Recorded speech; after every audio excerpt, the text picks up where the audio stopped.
Le regard que j'ai sur l'automobile, ben, c'est celui de tous les passionnés. Il est un peu inquiet parce que la mutation et même le virage à 180 degrés que l'automobile va devoir prendre nécessairement pour faire face aux problèmes de l'environnement, risque effectivement de nuire un peu, et même beaucoup, à cette notion de voiture plaisir, de voiture rêve. Incontestablement, l'avenir de l'automobile passe par la case environnement.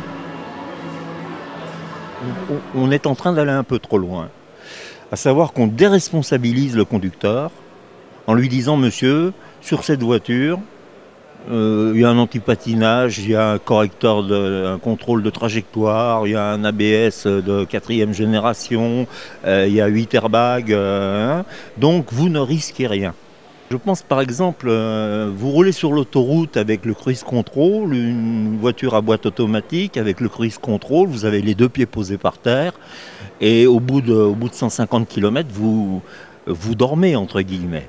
Je pense simplement que la conduite déresponsabilisée, c'est-à-dire à partir du moment où vous ne conduisez pas vraiment, mais où vous êtes le passager de votre véhicule, c'est effectivement dangereux.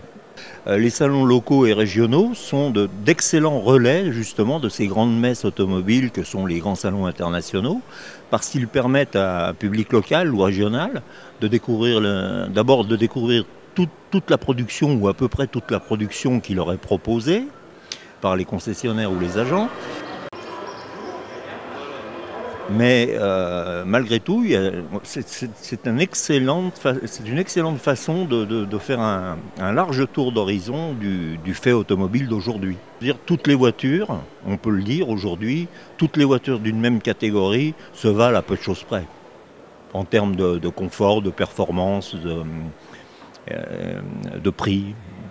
C'est le grand problème, et nous on le soumet souvent aux constructeurs quand ils nous donnent des prix faciaux à l'issue d'un essai ou avant un essai.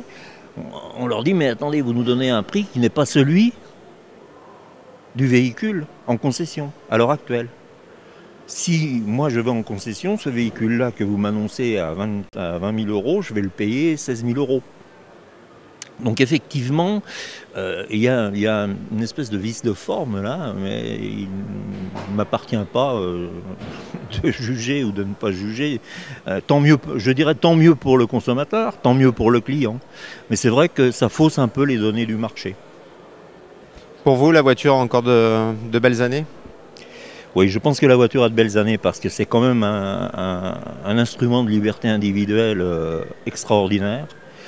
C'est aussi à une époque où il y a de plus en plus de personnes relativement âgées, enfin de retraités on va dire, qui habitent maintenant à la campagne, qui se retirent à la campagne eh bien, pour aller, ne serait-ce que pour aller au supermarché, etc., ou pour aller faire un tour le dimanche, c'est quand même indispensable, on ne peut pas y aller par le bus ou le train. Hein. Donc je pense que la voiture individuelle, oui, elle a encore de très belles années devant elle, à condition, encore une fois, qu'on sache que les constructeurs sachent prendre le virage au bon moment. Si vous aviez un coup de gueule à faire, à dire, ce serait quoi? Oh, ça sera à propos de la sécurité routière où on n'est pas très correct avec nous. C'est vrai qu'aujourd'hui, il y a 4000 morts sur les routes. C'est 4000 morts de trop, c'est évident. C'est vrai qu'il y en avait 4 ou 5 fois plus il y a 30 ans.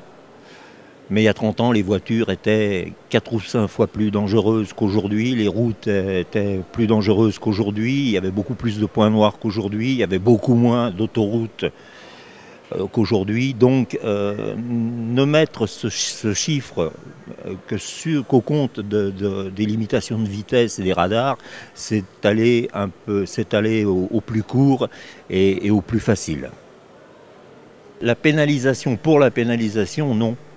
L'éducation, oui, l'apprentissage, le véritable apprentissage d'une véritable conduite automobile, d'une véritable conduite tout court au plan humain, qui débuterait à l'école, serait beaucoup plus utile que ces radars qui sont placés dans des lignes droites de 3 km de long sur des 4 voies et qui qui sont manifestement des machines à sous.